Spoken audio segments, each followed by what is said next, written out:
viene pasando en términos políticos con el presidente de la República, con el gobierno en general y no olvidar con el Congreso de la República? Porque lo que vemos es que los aspectos legales, judiciales, van por una cuerda, no necesariamente a la misma velocidad en la cuerda política o incluso en la cuerda económica. Para analizar este tema estamos con Santiago Mariani, profesor de Ciencias Sociales y Políticas de la Universidad del Pacífico, y con Catherine Segarra, politóloga de la Universidad Católica del Perú. Muy buenas noches para ambos, gracias por acompañarnos, Hola, sobre todo un feriado. Y quería empezar, a ver, con esto que ha suscitado mucha discusión, hipótesis, ideas sobre la tendencia en las encuestas, ¿no? Lo que hemos visto sobre todo en las últimas semanas en cuanto a la aprobación al presidente de la República, Pedro Castillo, y también al Congreso de la República, que es muy interesante lo que viene sucediendo ahí en un entorno donde el presidente es investigado por el Ministerio Público, nada menos que por ser la cabeza de una supuesta organización criminal. El presidente ha subido. La aprobación del presidente ha subido, según el IEP está en 29%, pero en los últimos 2 meses, según esta encuesta, podríamos decir que ha subido 10 puntos. No es poca cosa, en realidad. ¿A qué se puede atribuir esto? Catherine. Bueno, a diversos factores. Lamentablemente, solamente viendo la encuesta no podemos identificar porque es un análisis cuantitativo.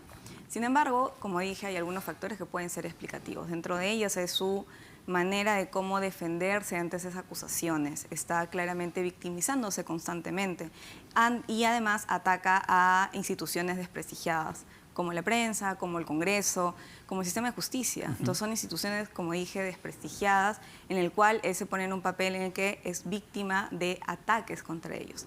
Creo que esto funciona porque además hay mucha ciudadanía que ha visto o que está en contra de esas instituciones que he mencionado por diversas razones.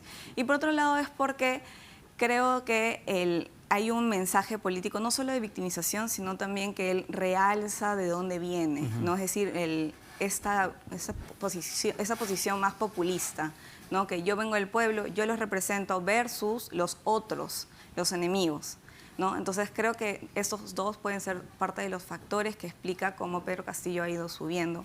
Además porque si vemos al frente tenemos al Congreso de la República, por ejemplo, que tiene aún trabajando a personas, un congresista que ha sido acusado de violación.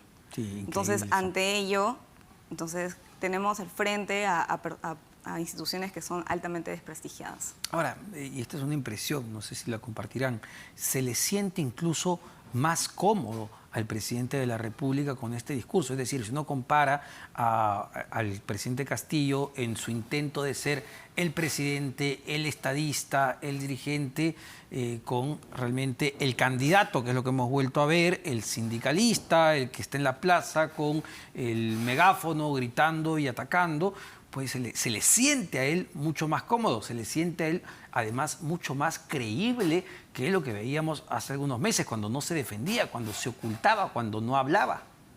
Pareciera que está encontrando un tono que conecta con determinados públicos, ¿no? Probablemente el estudio al cual te referías, si no se hubiera hecho telefónicamente, incluso podría haber sido mayor. Uno puede tener 2 lecturas ahí, digamos, o recuperó el nivel con que comenzó, que era bajo, ya porque venía de un proceso electoral donde realmente venía muy abajo, o está, digamos, creciendo versus a un Congreso que está en franco retroceso y con muchas dificultades para poder, digamos, en esta puja que hay, Poder Ejecutivo, Poder Legislativo, recuperar algo de aire. Y Castillo me parece que en esta conexión abre la voz a grupos y a sectores que tradicionalmente no los vemos en Palacio de Gobierno, tomando el micrófono, haciendo propuestas de gobierno, etc. Pero eso también tiene una contracara, que es que el gobierno está asumiendo una sobrecarga de demandas que si luego no cumple, probablemente eso también se le puede tornar de alguna manera en contra o debilitarlo, porque sobre las promesas después hay que ejecutar, digamos, acciones concretas que traigan un cumplimiento de esas promesas que está generando. Claro, y ese es un punto excelente, ¿no? ¿Hasta cuánto puede aguantar el discurso, la verborrea, porque ustedes recordarán, fue muy gráfico esto, el 3 de octubre en el Cusco, el presidente de la República, aclamado además en una plaza donde él gana de lejos, con más del 80-87%, lanza lo que él denominó la famosa segunda reforma agraria con bombos y platillos. Luego, pues de esa segunda reforma agraria, lo que queda es que no se ha podido hasta el día de hoy ni siquiera comprar los fertilizantes subsidiados. Entonces, claro, el discurso va por un lado, pero ¿hasta cuánto puede aguantar? ¿Cuándo la gente le va a decir, oye, ya, pero ¿cómo es la cosa? Bueno, Santiago tiene grandes puntos de vista, sí, es cierto. O sea, a ver, tengamos en cuenta que en general también es un gobierno relativamente joven, pero es muy probable que no logre cumplir con las promesas que genera. En parte porque se da esta gran rotación en el gabinete, en el cual además hay un número importante de ministros que no tienen experiencia, muchos de ellos incluso son cuestionados de cuáles serían las razones definitivamente no meritocráticas de estar liderando gabinetes, y además porque ante cada cambio el aparato estatal se detiene. Entonces, en general, el Estado es una institución muy complicada de manejar, y ante un gran caos político continuo, pues es mucho más complicado que los ciudadanos tengan servicios de calidad. Y es por eso que incluso vemos constantemente que servicios que se daban de manera óptima o regular han ido decayendo. Entonces, ante ello está claro de que esta subida va a comenzar a disminuir constantemente, pero tenemos nuevamente ese contracara de con quién lo comparamos, ¿no? Entonces, si tenemos a un gobierno ineficiente, también tenemos una oposición que lo es más aún. Entonces, lamentablemente, al final son las y los ciudadanos quienes enfrentan al Estado, que es incapaz de generar servicios de calidad mínima. O lo que ya puede también calar un poco en la gente, cuando mucha gente, y lo conversábamos la anterior vez, esto de que la calle no calienta, la gente, pues, ¿por qué? También se preguntaban, ¿por qué no salen a marchar? Como ocurrió con lo de Manuel Merino, ¿no? Que por mucho menos. Pero claro, la gente quizá está, como tú dices, con mucha desidia, no de solo de Castillo, en de general, de su clase política. política. Exactamente. Ahora, probablemente con quienes esté conectando Castillo no sea un sector que esté esperando demasiado, o quizás nada del Estado, pero lo que sí estaba esperando es alguien que le dé voz, que lo reconozca. Entonces, probablemente el factor identitario de ese personaje que desde el poder me reconoce, me da el espacio, me da el lugar, probablemente en estas personas que están respondiendo de manera positiva al rol que está jugando Castillo y lo hace crecer o recuperar en el número, probablemente ellos en su valoración pongan en la balanza en este momento mucho más el factor identitario de reconocimiento que el factor finalmente de que el Estado esté llegando o no con los servicios básicos y públicos que tiene que llegar. Entonces, esa también, estamos especulando, pero esa también puede ser una razón fuerte en la cual esté, digamos, jugando a la hora de hacerlo crecer. Puede ser. Pero la representación. Exacto.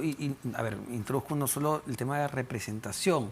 Me parece que era Jorge Brus en una columna en el diario La República, que hablaba incluso de cierta actitud de revancha de lo que hemos vivido en el Perú en las últimas décadas. Es decir, claro, ahora llega alguien que sale del pueblo, que es igual que nosotros, y pues si todos los demás que han estado en las décadas pasadas han robado, bueno, pues está ahí, finalmente él también robará, pero hace exactamente lo mismo que hacían los otros. Sí, a ver, hay muchos temas ahí. El tema de corrupción, se ha estudiado esto largamente en ciencia política y vemos de que hay muchos ciudadanos de diferentes países que votan por políticos corruptos por ser relativamente eficientes. Entonces, esto no es un fenómeno nuevo. Y cabe señalar que esto no tiene nada que ver con la educación de los votantes. El famoso roba, pero hace obras. Exactamente, es popular en todos los sectores económicos, o sea, es transversal al sector económico o a la educación. Bueno, pasó con Fujimori también. Exactamente. Que, a ver, Fujimori, 10 años de cleptocracia y lo que era sostenido era por las clases empresariales y educadas del país, ¿no? Exactamente. Y por otro lado es el tema de la representación. Hay un término que se llama representación sustantiva. Eso tiene que ver con que las personas que no han sido o son continuamente subrepresentadas ven por primera vez a personas en los cuales ellos sienten cierto apego identitario en el poder. Y esto los fortalece, al menos anímicamente. ¿Por qué? Porque como nunca han tenido representación a este nivel, pues se genera en ellos el hecho de que es posible de que su hijo o su hija puedan también llegar a este puesto. Y esto es una cuestión como aspiracional y simbólicamente muy fuerte. Ahora, y es por esto, ¿ustedes creen que el tema de tener 6 investigaciones por ser la cabeza de una organización criminal termina no jugando tanto en ya la popularidad en sí, es decir, no influyendo tanto sobre la población en general?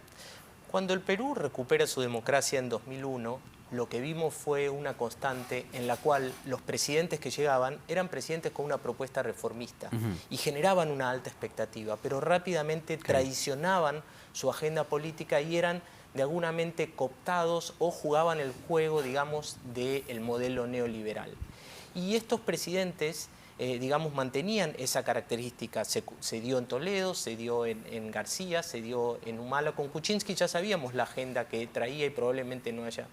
Probablemente con Castillo estemos asistiendo a una lectura distinta por parte de algunos ciudadanos y ciudadanas de regiones y sectores muy olvidados del Perú, que están sintiendo que finalmente en esta suerte de repetidas traiciones y promesas no cumplidas, hay alguien que por lo menos desde el punto de vista simbólico les abre el Palacio de Gobierno y les empieza a dar una voz y los empieza a visibilizar ante los medios de comunicación, ante la ciudadanía, ante los suyos, etc. Entonces, probablemente esto sea también, insisto con esto, un factor que esté jugando positivamente, y el tema de corrupción, donde vemos que a lo largo de también, desde que recuperó la democracia el Perú, a lo largo del tiempo, todos los presidentes se vieron envueltos en problemas que tenían que ver con hechos de corrupción. Probablemente la gente ya esté un poco más acostumbrada, anestesiada, acostumbrada a saber que es parte, digamos, con esto no lo estoy justificando, digamos, ni quisiera que esto esté ocurriendo, pero puede ser parte ahora de lo que el sistema político esté ofreciendo, y que la gente diga, bueno, lo importante no es tanto, sabemos que está, digamos, en el plano de lo que puede estar pasando con la corrupción, sino en el plano de lo que a mí me está dando este representante, de lo que a mí me está permitiendo ser, de lo que a mí me está... es un poco como el fenómeno de las redes sociales, ¿no? Que ahora a todo el mundo le da la posibilidad de ser, de decir algo, de postear, de sentirse protagonista en un minuto. Bueno, un político que tiene esa capacidad de conectar con gente que ha estado olvidada le genera como esa sensación, y es una cosa muy fuerte. Y por eso la política no solo la podemos subsumir ni resumir simplemente a la buena gestión pública, a los buenos servicios que tienen que llegar, que eso es importantísimo, pero no es solo eso. Hay un factor básicamente emocional que juega muy fuerte en la dinámica política y en la...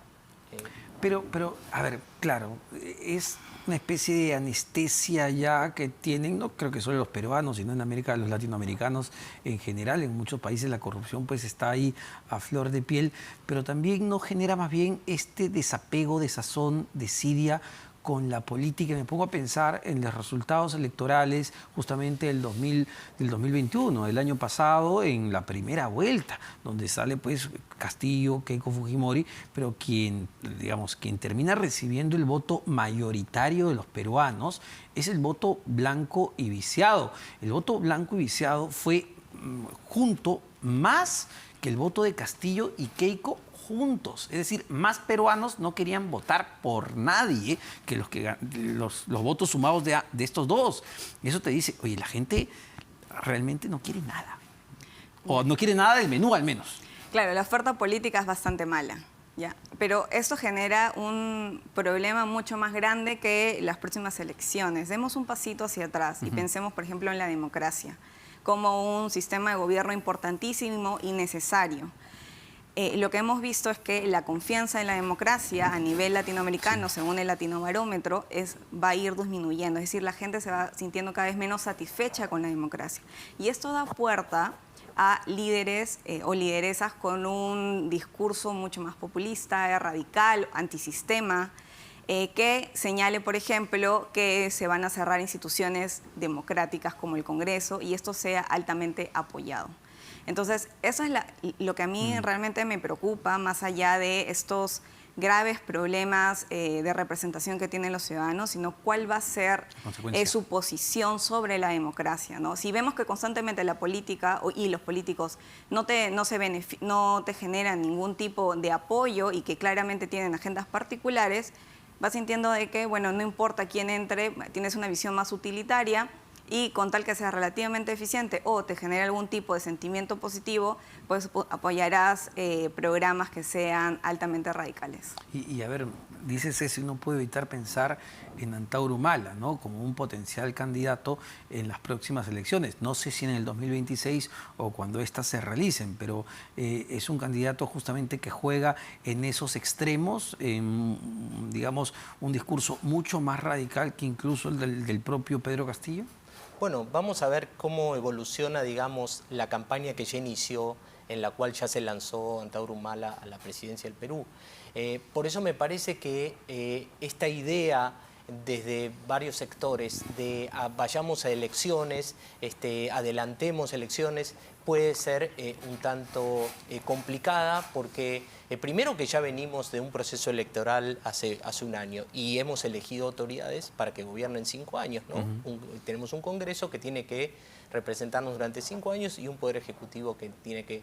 Y estar pidiendo elecciones en este momento, digamos, creo, a mi modo de verlo, una forma también de jugar a permanente zozobra institucional en el que estamos jugando. Recién en la entrevista anterior estabas comentando o estaba analizando el hecho de que la policía cada 3 meses esté cambiando y digamos, y cómo debilita eso la institución. Es cierto, eso no es un buen manejo por parte del gobierno, pero a su vez uno mira a la oposición y la oposición está jugando el mismo juego desde el día 1. Saquemos al presidente con una vacancia, vayamos a elecciones adelantadas. Es decir, todos están jugando al final a un juego donde el problema no es tanto lo que las normas están diciendo, sino lo que los jugadores están haciendo con esas normas, siempre jugando al límite, siempre jugando a debilitar.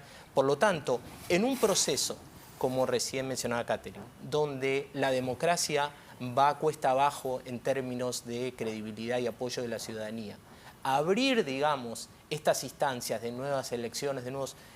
sabemos hacia dónde vamos, pero no sabemos cómo va a resultar eso. Por lo tanto, a mí me parece que lo que hay que hacer es al revés. Hay que bajar la tensión, bajar el hervidero, digamos, y concentrarnos en los temas que realmente le interesan a la gente. ¿Qué pasaría si en vez de estar discutiendo elecciones, vacancia, la policía, las fuerzas políticas estuvieran concentradas, por ejemplo, en encontrar una agenda mínima para responder al hambre, que es un tema que sabemos que se viene, que es una crisis que no cambiaría rápidamente las perspectivas y las percepciones de los ciudadanos? No digo que los problemas del Perú van a desaparecer, pero probablemente las percepciones acerca de la política, y ahí es fundamental la estabilidad institucional.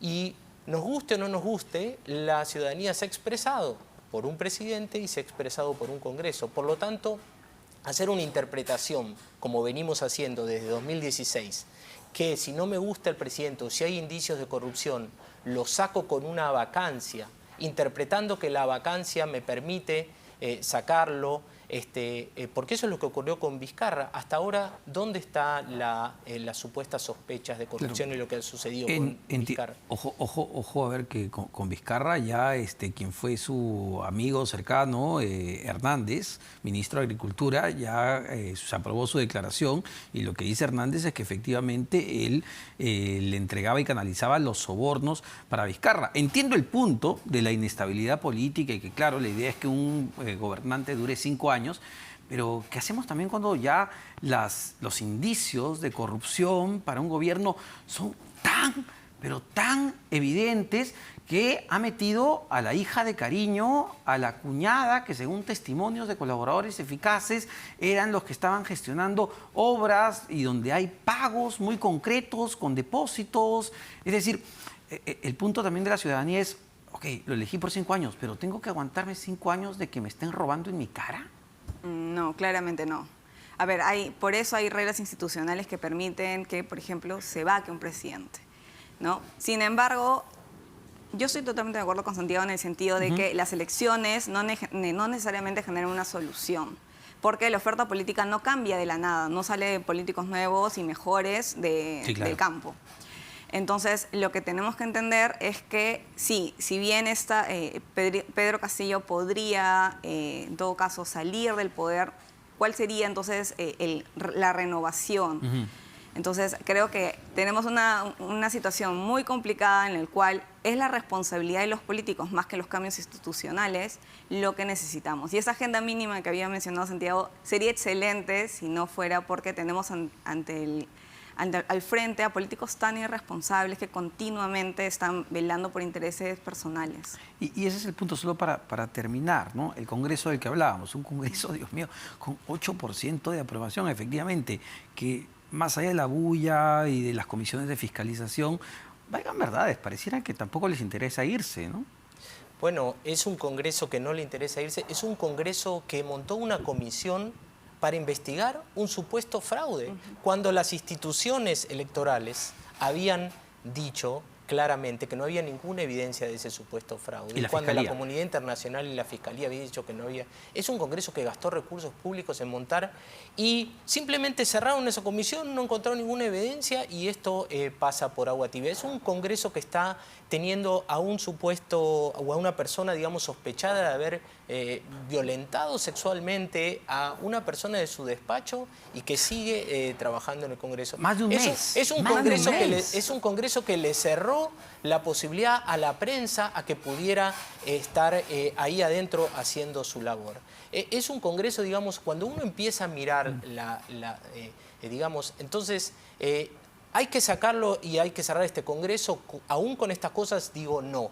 Hay que sacar al presidente con una vacancia forzada, digo no. En todo caso, si se encuentran evidencias, ¿por qué decir que la vacancia permite, si se encontraran evidencias, entonces vacarlo al presidente? No, en todo caso, que la presión pública lo haga renunciar en caso de que las evidencias sean contundentes y que se dé lugar al orden constitucional que tiene que seguir. Asumirá la vicepresidenta en la presidencia, seguiremos con el mismo Congreso y las reglas de juego son las que son. Pero o jugamos a fortalecerlas o jugamos a debilitarlas. Desde 2016 venimos jugando todos a debilitarlas. Y eso ha implosionado, digamos, la oferta política, eso ha implosionado la estabilidad política y eso lo que va a implosionar finalmente es la posibilidad de que el Perú se desarrolle. ¿Y quiénes van a terminar pagando la fiesta? Los que pagan siempre en el Perú, que son los más vulnerables, los más olvidados, los que nunca... Al final el resultado va a ser ese. Y que valgan verdades, ya lo están pagando. Muchísimas gracias para ambos, una interesante mesa de discusión. Gracias. Santiago Mariani, profesor de Ciencias Sociales y Políticas de la Universidad del Pacífico, y Catherine Segarra, politóloga de la Universidad Católica del Perú, la Pontificia Universidad Católica del Perú. Vamos rápidamente a una pausa y venimos para hablar de un tema también puntual que preocupa y que debería estar en el centro del debate: inseguridad ciudadana. ¿Cuánto hemos avanzado? El día de hoy reportábamos la muerte de un joven que intentó frenar, frustrar un asalto y los delincuentes le dispararon y él perdió lamentablemente la vida. Así día a día se cuentan muchos más casos. Venimos con eso.